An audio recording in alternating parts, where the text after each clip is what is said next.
नमस्कार बंधुगण देखिले आज कौन ब्लॉग रील आपण मानकु देखे बोली ठीक करछि। सारू सारू समस्त घरे प्राय खाती पर्टिकुलाली जो मैंने शाकाहारी से माने सारू बिना तो प्राय बढ़िया घरे सारू बिना तो चलेनी।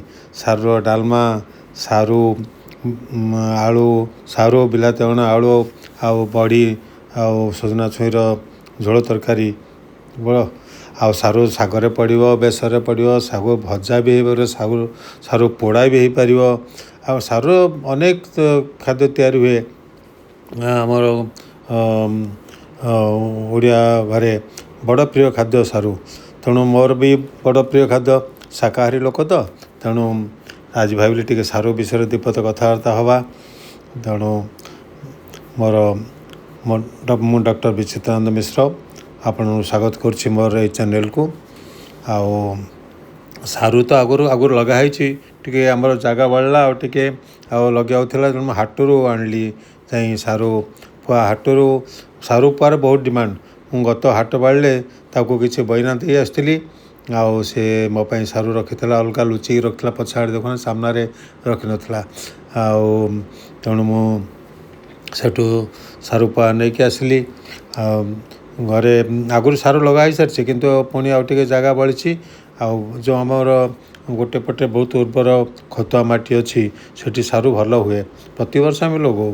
तेणु ए वर्ष भी यही मे जून रे सारू लगे वर्षा जो आरंभ हो सारू लगे भल लगी जाए आउ बेसी पानी देवा पड़ेनि आउ टी कोड़माड़ कले टी खतुआ माटी हो टे ओदा रोथो किंतु पानी जमिक रोन से सारू लगेले बड़ प्रचुर परिमाण सारू हुए प्राय 6-7 मास लगी जाए सारू पाकल पुणी माटू खोलिया पर्यंत आम मे जून लगाऊँ ना आपन को जनवरी फेब्रुआरी पुणी मिल टे सारू आम किणी आनीपर आम खोली पार पुणी सारू मु नहीं आसली आम सांगे ड्राइवर जाता से नहीं आसला तो मुझे कहली तू गाड़ी रखता मोटे हस्पिटाल जहाँ कम सारिक आसिले वर्कर मैं कही जे तुम सब बाड़ी प्रस्तुत कर रखि मु सारू पा नहीं आसबि तो मैंने बना दी आसला ना निश्चय मिल सारू पा मिले हाटू ये देखूँ आमर वर्कर मैंने सारू तली ठीक कर रखिंट सारू जानते केते फायदा खावा को सारू खाइले प्रथम कथा है जे सारूरे आपणकर बहुत फाइबर अच्छी आउ जोटा रेजिस्टेंस स्टार्च माने जो स्टार्च बा जो शर्करा अच्छी से आम हजम करें रेजिस्टेंस स्टार्च से तो कौन ना आम पाचन शक्ति की बढ़े दिए पाचन नड़ी की बहुत सुस्थ रखे आउ से को आम तो हजम करें तेणु आम जो हेल्दी बैक्टेरिया अच्छा सी आमको कौन कहते ना ना से खाद्य हो जाए तेणु आम पाचन पूरा जंत्रटा पूरा भल रहे।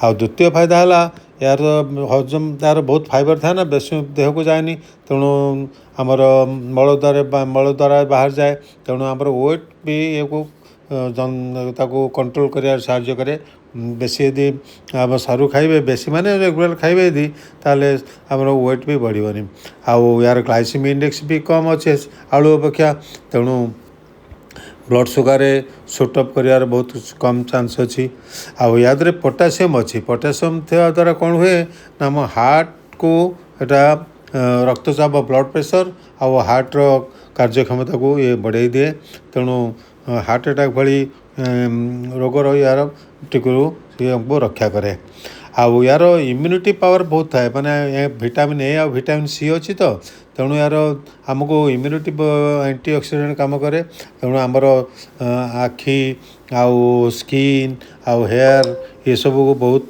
फायदा करे आमर ये जो सारू एथिरे आखि रोग बा चर्म रोग हबार संभावना कमी जाए सबुठारु जे गोटे जिनस है जे आप देखिए ये सारू खाइले बेले बेले पाटी कुंडे हुए कहीं जानती यादर गोटे केमिकाल अच्छी ता ना हूँ कैल्शियम ऑक्जालेट। अच्छा ये सारूर इंग्लीश ना कहीपर इंग्लीश ना हूँ टारो रूट टार आम कहते सारू से कहते टारो आउ लगुच इंग्लीश माने ये आस इंडिया बोधे शिखी कौन जाओ ସେ ଯେଉଁ କ୍ୟାଲସିୟମ୍ ଏକ୍ଜାଲେଟ୍ ଅଛି ସେଇଟା କଞ୍ଚା ଖାଇଲେ କୁଣ୍ଡେଇ ହେବ। ତେଣୁ ଆପଣ କଞ୍ଚା କେବେ ଖାଇବନି, ପୁରା ଭଲ ଭାବେ ସିଝେଇକି ଖାଇବେ।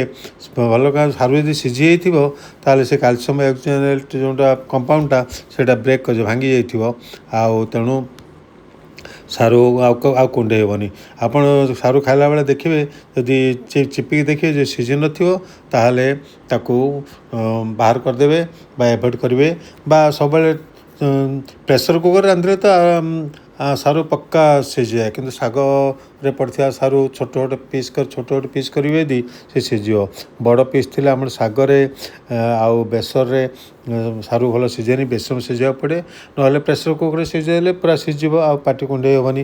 ଆଉ ସାରୁ ଗୋଟେ ଭଲ ଗୁଣ ଜାଣନ୍ତି, ଆଉ ଯେଉଁ ତରକାରୀରେ ସାରୁ ପକାଇବେ ସେଥିରେ ତା ଝୋଳଟା ସେ ବହୁତ ବହଳିଆ କରିଦେବ। ସେଥିପାଇଁ ଆପଣଙ୍କୁ ଆଉ ଜଗନ୍ନାଥ ମନ୍ଦିର ବି ସାରୁ ଆମର ସବୁ ଜଗନ୍ନାଥ ଡାଲମାରେ ଆଉ ବେସରରେ ଆଉ ଶାଗରେ ସାରୁ ପଡ଼ିଥାଏ। ସେଠି ତ ଆଳୁ ଯାଏନି। ତେଣୁ ଜଗନ୍ନାଥଙ୍କ ମହାପ୍ରସାଦରେ ବି ଆମର ଅଭଡ଼ା ସାଙ୍କୁ ଏଇ ସାରୁ ବ୍ୟବହାର ହୁଏ। ଆମ ଘରେ ଦେଖନ୍ତୁ ଏ ସାରୁ ଚୋପା ଛଡ଼ା ହେଇ କଟା ହେଉଛି। ଆଜି କ'ଣ ସାରୁ ତରକାରୀ ହେଇଥିବ ଦେଖିବା। ମୁଁ ତ ଜାଣିନଥିଲି, ସେଇ ହସ୍ପିଟାଲ୍ ଦେଖିଲି ଯେ ଆମ ଘରେ ରୋଷେଇ ହେଉଛି, ସାରୁ ଆଜି ରୋଷେଇ ହେଉଛି, ମନଟା ଖୁସି ହେଇଗଲା। ଆଉ ସାରୁକୁ ପ୍ରଥମେ ଭଲ ଚୋପା ଛଡ଼େଇ ଦେବେ, ଧୋଇଦେବେ। ଏ ସାଧାରଣ କଥା, ତ ଆମେ ସାଧାରଣ ଆଉ ଦେଖୁଛନ୍ତି ଏଇ ପ୍ରେସର୍ କୁକର୍ରେ ଆମେ ସାରୁଟା ସିଝେଇ ଦେଲୁ, କାହିଁକିନା ପୁଣି ମୋତେ କମ୍ ସମୟ ଭିତରେ ପୁଣି ଖାଇବାକୁ ପୁଣି କାମକୁ ଯିବାକୁ ପଡ଼ିବ। ତେଣୁ ଦେଖନ୍ତୁ ଆଜି କ'ଣ ତରକାରୀ ହେଇଛି। ଆଜି ସେଇ ଯେଉଁ ପ୍ରିୟ ଖାଦ୍ୟ ମୋ ପ୍ରିୟ ତରକାରୀ ଆଳୁ, ସାରୁ, ବିଲାତି ବାଇଗଣ ଆଉ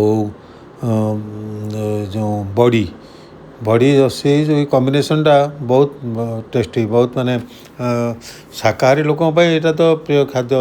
ମୋର ତ ପ୍ରାୟ ଅଧିକା ଦିନେ ସପ୍ତାହରୁ 2-3 ଥର ସେ ବି କରିଦିଏ। ଡାଲମାରେ ତ ପଡ଼େ। ଆଉ ଏଇ ତରକାରୀଟାରେ ମୁଁ ଦେଖୁଛି ଚିପିକି ଆଳୁଟା ସାରୁଟା ସିଝିଛି କି ନାହିଁ। ତେଣୁ ଖାଇଲା ବେଳକୁ ସେ ତ ମୁଁ ତାକୁ ପଚାରିଲି କ'ଣ ସାରୁ ଟିକେ କମିଗଲା କି? ସେ କହିଲା ନାଇଁ ଆଜ୍ଞା, ଆମ କୁକ୍ ଯିଏ ଥିଲେ ସେ କହିଲେ ନାଇଁ, ଏଥିରେ ମୋ ସାରୁ ଗୋଟେଟା ତରକାରୀ ଝୋଳରେ ମିଳେଇ ଦେଇଛି। ମୁଁ ଦେଖିଲି ସତରେ ତରକାରୀଟା ବହୁତ ବହଳିଆ ହୋଇଛି ତା'ର ଝୋଳଟା। ତେଣୁ ମୁଁ ଏଇ ଦେଖନ୍ତୁ ତରକାରୀ ଏଇଟା ବହୁତ ଟେଷ୍ଟି ଜିନିଷ। ଆଉ ବନ୍ଧୁଗଣ, ଆଜି ସାରୁ ବିଷୟରେ ବହୁତ ଆଲୋଚନା କଲେ। ଭିଡ଼ିଓଟି ବେଶୀ ବଡ଼ ହୋଇଗଲାଣି। ଭିଡ଼ିଓଟି ଭଲ ଲାଗିଲେ ଲାଇକ୍ କରିବେ, ସେୟାର କରିବେ ଆଉ କମେଣ୍ଟ କରିବେ। ମୋ ଚ୍ୟାନେଲକୁ ସବସ୍କ୍ରାଇବ୍ କରିବେ ଏଭଳି ଭିଡ଼ିଓ ଦେଖିବା ପାଇଁ। ସର୍ବମଙ୍ଗଳ ମଙ୍ଗଳେ ଶିବେ ସର୍ବାର୍ଥ ସାଧିକେ ଶରଣ୍ୟେ ତ୍ର୍ୟମ୍ବକେ ଗୌରୀ ନାରାୟଣୀ ନମସ୍ତୁତେ। ମା ଦୁର୍ଗା ସମସ୍ତଙ୍କର ମଙ୍ଗଳ କରିବ। ମା ତୋ ପାଦପଦ୍ମରେ ଶରଣ, ତୋ ପାଦପଦ୍ମରେ ନିବେଦନ। ସର୍ବମଙ୍ଗଳ ମଙ୍ଗଳେ ଶିବେ ସର୍ବାର୍ଥ ସାଧିକେ ଶରଣ୍ୟେ ତ୍ର୍ୟମ୍ବକେ ଗୌରୀ ନାରାୟଣୀ ନମସ୍ତୁତେ।